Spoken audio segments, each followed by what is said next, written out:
사도 신경으로 신앙 고백 드림으로 새벽 예배 시작합니다. 전능하사 천지를 만드신 하나님 아버지를 내가 믿사오며 그 외아들 우리 주 예수 그리스도를 믿사오니 이는 성령으로 잉태하사 동정녀 마리아에게 나시고 본디오 빌라도에게 고난을 받으사 십자가에 못 박혀 죽으시고 장사한 지 사흘 만에 죽은 자 가운데서 다시 살아나시며 하늘에 오르사 전능하신 하나님 우편에 앉아 계시다가 저리로서 산자와 죽은 자를 심판하러 오시리라. 성령을 믿사오며 거룩한 공회와 성도가 서로 교통하는 것과 죄를 사하여 주시는 것과 몸이 다시 사는 것과 영원히 사는 것을 믿사옵나이다. 아멘. 이 아침에 우리에게 주시는 하나님의 말씀은 요한계시록 20장 1절에서 15절 말씀까지, 요한계시록 20장 1절에서 15절 말씀까지. 우리 말씀 찾으셨으면 한 목소리로 같이 읽습니다. 또 내가 보매 천사가 무저갱의 열쇠와 큰 쇠사슬을 그의 손에 가지고 하늘로부터 내려와서 용을 잡으니 곧 옛 뱀이요 마귀요 사단이라. 잡아서 1000년 동안 결박하여 무저갱에 던져 넣어 잠그고 그 위에 임봉하여 1000년이 차도록 다시는 만국을 미혹하지 못하게 하였는데 그 후에는 반드시 잠깐 노일이라. 또 내가 보좌들을 보니 거기에 앉은 자들이 있어 심판하는 권세를 받았더라. 또 내가 보니 예수를 증언함과 하나님의 말씀 때문에 목배임을 당한 자들의 영혼들과 또 짐승과 그의 우상에게 경배하지 아니하고 그들의 이마와 손에 그의 표를 받지 아니한 자들이 살아서 그리스도와 더불어 1000년 동안 왕노릇하니 그 나머지 죽은 자들은 그 1000년이 차기까지 살지 못하더라. 이는 첫째 부활이라. 이 첫째 부활에 참여하는 자들은 복이 있고 거룩하도다. 둘째 사망이 그들을 다스리는 권세가 없고 도리어 그들이 하나님과 그리스도의 제사장이 되어 1000년 동안 그리스도와 더불어 왕노릇하리라. 1000년이 참에 사단이 그 옥에서 놓여 나와서 땅의 사방 백성 곧 곡과 마곡을 미혹하고 모아 싸움을 붙이리니 그 수가 바다의 모래 같으리라.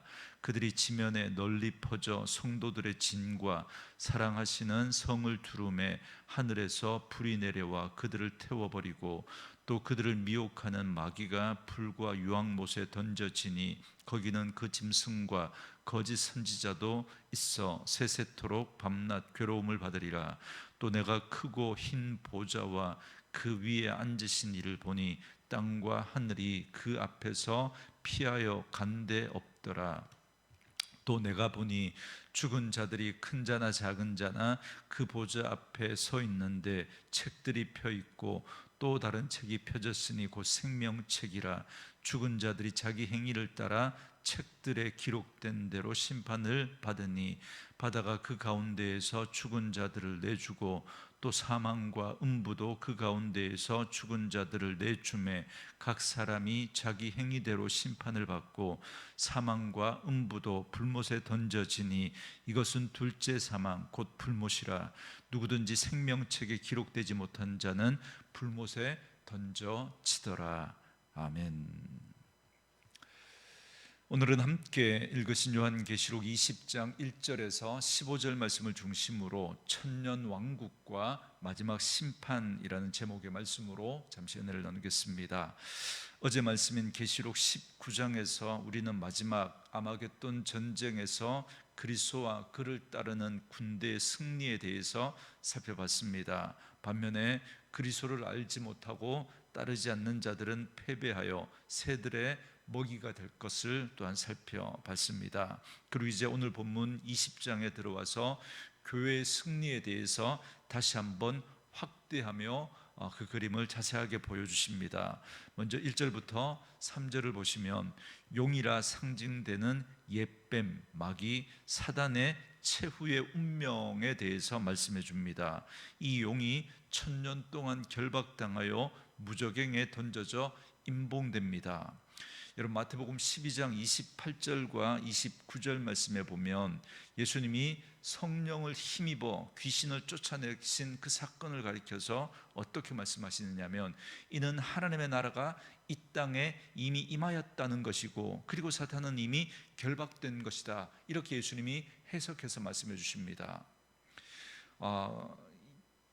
예수님이 성령을 힘입어 귀신을 쫓아내신 그 사건을 가리켜서 이것은 바로 이미 이 땅에 하나님의 나라가 임하였다는 것이고 사단은 결박당한 것이다, 이렇게 예수님 말씀해 주시거든요. 여러분 이 말씀을 이해해야 오늘 본문에 나오는 1000년 동안 이 사단이 결박당하고 무저갱에 던져져서 임봉되는 이 사건을 우리가 제대로 이해할 수 있습니다. 오늘 말씀처럼 예수님께서는 용이 이미 결박당했음을 선포하신 것입니다. 그러므로 이 땅에 하나님의 나라가 임하고 구원받은 하나님의 백성이 있다라고 하는 것은 하나님의 큰 그림으로 볼 때 사단이 결박되었다라는 것을 말씀해 주고 있는 것입니다. 왜냐하면 사단이 결박되지 않고서는 사람을 주님께로 이끌 수가 없기 때문에 그렇습니다. 따라서 오늘 우리는 용이 결박된 이 시점을 어떻게 봐야 하느냐면 예수님께서 이 땅에 오셔서 예수님이 인간의 몸을 입고 이 땅에 초림으로 오셨을 때 구원의 일이 이루어지지 않았습니까? 그래서 예수님이 이 땅에 오심으로 그래서 귀신들이 쫓겨나는 그런 사건들이 일어나지 않습니까? 그때부터 이미 이 사단은 결박당했다, 그렇게 큰 그림으로 이해하셔야 합니다. 그런데 그렇게 보게 되면 한 가지 의문점이 생깁니다. 용이 결박되었다면 지금도 사악한 영이 활동하고 있는 그런 현상들을 어떻게 설명할 수 있냐는 겁니다. 여러분 야고보서에서 보면 마귀를 대적하라 그렇게 말씀하고 있지 않습니까? 그리고 베드로전서에서도 마귀가 우는 사자처럼 두루다니며 삼킬 자를 찾는다 그렇게 말씀하고 있지 않습니까? 이런 말씀들을 보면 도대체 사탄이 결박당했다는 건지 아니면 아직 결박당하지 않았다는 건지 우리가 헷갈릴 수 있습니다. 그런데 여러분 성경은 언제나 진리의 양면을 강조하고 있다는 사실을 꼭 기억하셔야 합니다. 하나님의 나라는 이미 임하였지만 아직 임하지 않았습니다. 여러분 용은 이미 결박당했지만 아직 지옥불에 들어간 것은 아닙니다. 용이 결박당했다고 해서 용이 모든 활동을 제한받는 것은 아닙니다. 옥에 갇혔어도 매우 강력한 영향력을 발휘하고 있다는 사실을 우리가 좀 이해할 필요가 있습니다. 그래서 여러분 이미 결박된 상태이기 때문에 그래서 우리가 결박된 상태이기 때문에 뭐 어떤 그 결정적인 부분에서는 그 사단의 활동이 제약을 받습니다. 그 결정적인 부분에서는 그 영향을 미칠 수가 없습니다. 여러분 철로 역정에 보면 순례자가 마지막 그 천국 문 앞에서 양쪽에 사자들이 버티고 서 있기 때문에 두려워서 도저히 그 앞을 지나가지 못합니다. 그런데 자세히 보시면 그 사자가 목에 줄이 매여 있습니다. 그래서 그 사자들이 우는 사자가 막 포효를 하니까 여러분 얼마나 무섭습니까? 그런데 가까이 보니까 제한이 되어 있는 거예요. 그래서 중간에 그 길 중간에 정말 흔들리지 않고 딱 지나가면 그 사자가 그까지는 미치지 못하는 거예요. 미치지 못한. 여러분 그런 그림으로 이해하시면 되겠습니다. 마치 그것처럼 사단은 그리스도께서 주시는 영원한 생명을 절대로 방해할 수 없습니다. 우리를 미혹하고 우리를 흔들고 그렇게 할 수는 있겠지만 그러나 절대로 우리 구원받은 하나님의 백성을 미혹해서 그 구원받지 못하게 하고 그렇게 하는 일은 제한된다는 겁니다. 그러므로 용이 결박당했다라는 건 이제 더 이상 사망이 왕노릇하는 시대가 끝났다는 것입니다. 다시 말해서 복음의 시대가 열리게 되었다는 것을 의미합니다. 물론 사단의 회방이 있고 핍박이 있습니다. 이 땅에서 교회와 성도는 환난과 핍박을 그렇기 때문에 경험하지만 사단은 결코 복음을 가로막을 수 없습니다. 하나님이 구원하시기로 예정하신 작정하신 그 사람을 예수 믿지 못하도록 하지 못하는 것입니다. 교회와 성도는 환난을 당하지만 복음은 항상 정진하고 승리할 것입니다. 그래서 주님은 말씀하시기를 세상에서는 너희가 환난을 당하나 담대하라, 내가 세상을 이겼노라, 그렇게 말씀하지 않습니까? 그래서 예수님이 십자가에 못 박히실 때 그때 사단의 머리가 깨진 것입니다. 그때 사단은 결박당한 것입니다. 그들의 활동과 영향력은 이미 제한당한 것입니다. 그런데 오늘 본문에는 사단이 1000년 동안 결박당했고 성도들이 1000년 동안 왕노릇하는 천년왕국을 말씀합니다. 요한계시록을 해석하는 데 있어서 가장 뜨거운 논란 가운데 하나가 바로 이 천년왕국에 대한 해석입니다. 이 천년왕국의 유무에 따라서 이 천년왕국이 실제적으로 역사적으로 있다라고 주장하는 것이 전천년설, 후천년설이고, 아니다, 요한계시록에 나오는 그 숫자는 상징적인 거다. 그래서 실제로 천년왕국이 있는 것이 아니라 라는 말이 아니다라고 주장하는 무천년설, 이렇게 크게 전천년설, 후천년설, 그리고 무천년설이 있습니다. 여러분, 이걸 해석하는 게 굉장히, 이걸 이해하는 게 굉장히 어려운 말씀이기 때문에 이 짧은 새벽에 다 설명해 드릴 수 없지만 그냥 여러분들이 듣고 잊으셔도 됩니다. 전천년설이 뭐고 무천년설이 뭔가, 여러분, 예수님의 그 천년왕국을 가운데 딱 놓고 예수님의 재림이 앞에 있으면 전천년설입니다. 예수님의 재림 후에 전천년설, 그러니까 천년왕국이 이루어진다라는 것이 천년왕국입니다. 그래서 예수님이 재림하시기 전에, 이 땅을 심판하시기 전에 먼저 휴거되는 사건이 막 일어나고, 그래서 이 땅에서 천년 동안 왕노릇하고 이런 이야기들이 전천년설을 주장하는 겁니다. 그리고 후천년설은 천년왕국이 중간에 있으면 예수님의 재림은 후에 있는 겁니다. 그래서 천년 동안 이 땅에서 왕노릇하고, 그리고 난 다음에 예수님의 공중 재림이 있고, 그리고 이 땅에 영원한 심판이 있게 되는 그런 그림이 후천년설이거든요. 여러분, 그래서 천년왕국이 역사적으로 있다라고 해서 이 전천년설, 무천년설이 예수님의 재림이 그 천년왕국 앞에 있으면 전천년설, 후에 있으면 후천년설이 되는 겁니다. 그리고 이 천년왕국은 단지 상징적인 거지 실제로는 없다라고 하는 것이 무천년설입니다. 그래서 결론적으로 말하면 우리 장로교 교리는 무천년설을 따릅니다. 여러분, 세대주의 종말론자들이 말하는 것 같은 그런 천년왕국은 없다는 겁니다. 그렇다면 오늘 본문이 말하는 이 천년 동안 사단이 결박되고 천년 동안 그리스도와 더불어 왕노릇하는 때는 언제를 말하는 겁니까? 이건 바로 예수님의 재림 이후, 예수님의 초림 이후, 예수님의 재림 때까지 이 전 기간을 천년왕국으로 보는 겁니다. 그러니까 여러분, 이 요한계시록에 나오는 7년 대환란도 어떤 특정한 기간을 말하는 것이 아니라 예수님의 초림 이후에 예수님의 그 재림 때까지 교회와 성도들이 핍박당하는 그 기간을 7년 대환란으로 보는 거고요. 동시에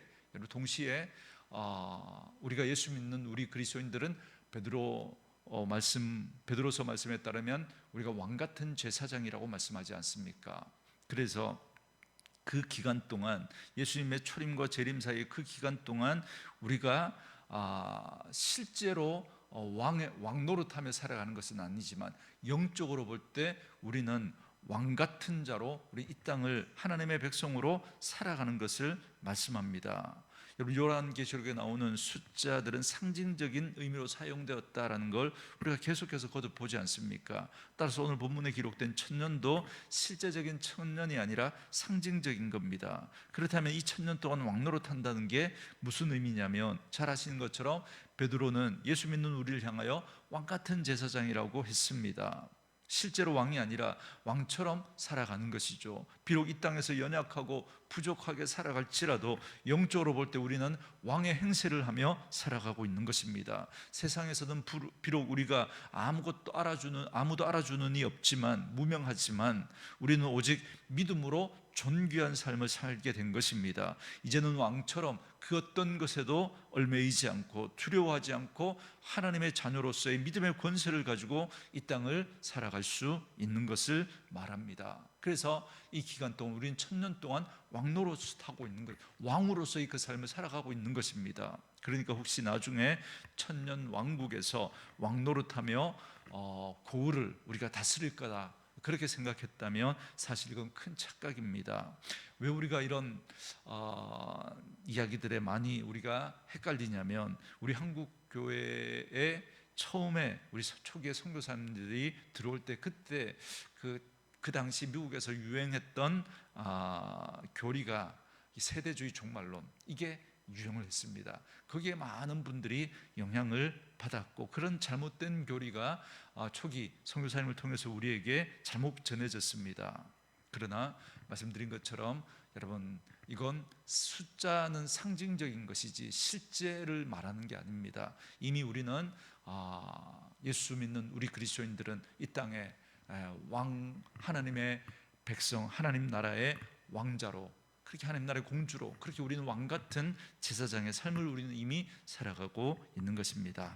자, 다 설명드릴 수 없기 때문에 넘어가고요. 자, 3절에 보면 1000년 동안 사단이 만국을 미혹하지 못합니다. 더 이상 거짓말로 사람을 유혹하지 못합니다. 왜냐하면 진리가 선포되었기 때문입니다. 그러나 1000년이 찬 후에는 반드시 잠깐 놓이게 됩니다. 그때는 진리가 가려지고 온 세상이 거짓과 속임수로 잠시 가득 차게 될 것입니다. 그리고 사탄은 사탄과 그의 수하들은 최후의 전쟁을 벌이고자 새 예루살렘 성, 곧 성도들의 진을 두르게 되나 하늘에서 불이 내려와서 그들을 살을 것입니다. 그리고 그 후에 소위 말하는 흰 보좌, 백보좌 심판이 펼쳐집니다.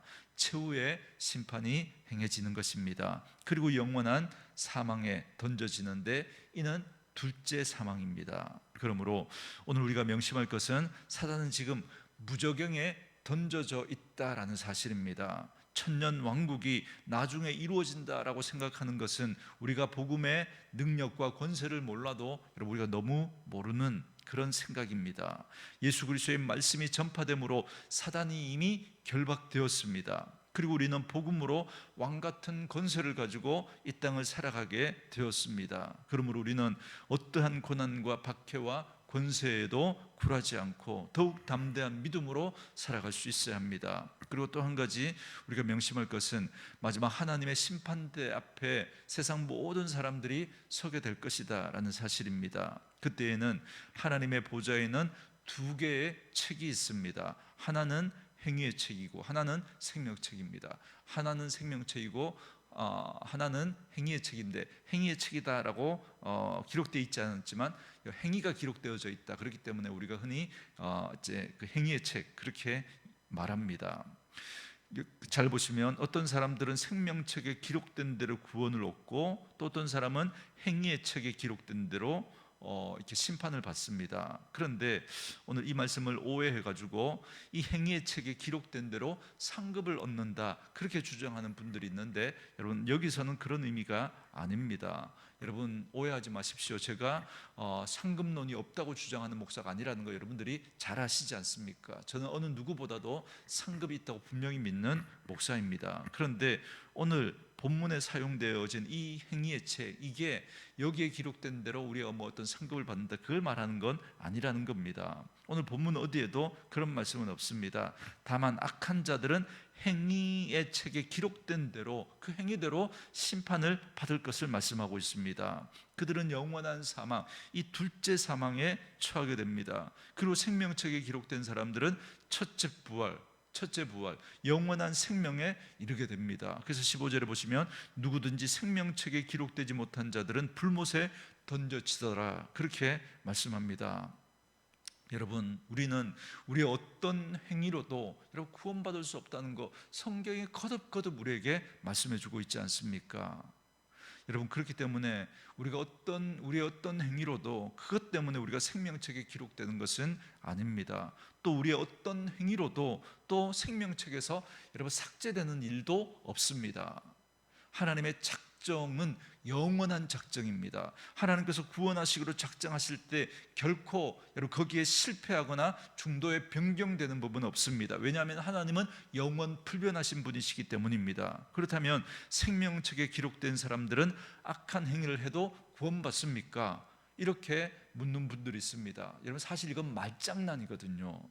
이론적으로는 여러분 그렇습니다. 생명책에 기록된 분이라면 그 어떤 악한 행위를 하더라도 구원받는 게 맞습니다. 이론적으로는 그렇습니다. 그러나 정말 은혜로 말미암아 그 하나님의 그 은혜로 말미암아 구원받은 사람이라면 여러분 그렇게 살아갈 수가 없습니다. 왜냐하면 생명책에 기록되었다라는 사실은 너무나 큰 은혜이기 때문에 그 은혜를 아는 자라면 반드시 그 은혜가 우리를 선한 행위로 이끌어가기 때문에 그렇습니다. 정말 생명책에 그 이름이 기록된 인생이라면 여러분 악을 미워하고 선을 행하려고 여러분 그렇게 여러분 씨름하면서 살아갈 수밖에 없기 때문에 그렇습니다. 물론 실수하고 넘어질 수 있지만, 그러나 정말 그 사람이 생명책에 기록된 구원받은 하나님의 백성이라면 우리는 구원의 과정을 통하여서 여러분 우리의 삶은 점점 더 거룩해지게 될 것입니다. 무엇보다 중요한 것은 생명책은 종말의 시대, 특히 교회가 어려움을 겪는 시기에 소망을 주기 위해서 여러분 이 요한계시록이 기록되어졌고, 그 소망의 한 부분으로 이 생명책에 기록된 우리의 이름이 기록되었다는 사실을 말씀해 주면서 우리에게 소망을 갖게 해주는 말씀이라는 겁니다. 생명책이 기록되었기 때문에 우리는 어떤 상황에서든지 기뻐하며 살아갈 수 있는 것입니다. 그러므로 오늘 저와 여러분들의 이름이 반드시 생명책에 기록되었다라는 사실을 여러분 믿음으로 고백하시고 이 사실을 분명히 기억하고 더욱더 선을 행하고 참 구원의 소망을 붙들고 이 땅을 살아갈 때, 이 땅에 비록 우리는 실제로 왕같은 그런 삶을 살아가지는 못할지 모르지만, 세상이 우리를 알아주지 못하고 세상에서 우리가 어려움과 고난을 겪고 있지만 우리는 하나님의 백성으로 왕같은 제사장으로 이 땅을 살아가고 있다는 사실을 기억하시고 세상의 그 어떤 유혹에도 흔들리지 마시고 그리고 두려워하지 마시고 소망 가운데 이 하나님의 백성의 삶을 담대하게 살아낼 수 있는 저와 여러분 될 수 있기를 주의 이름으로 축원합니다. 주신 말씀 묵상하시면서 우리 이 찬양 함께 들으시며 기도하는 시간 갖겠습니다.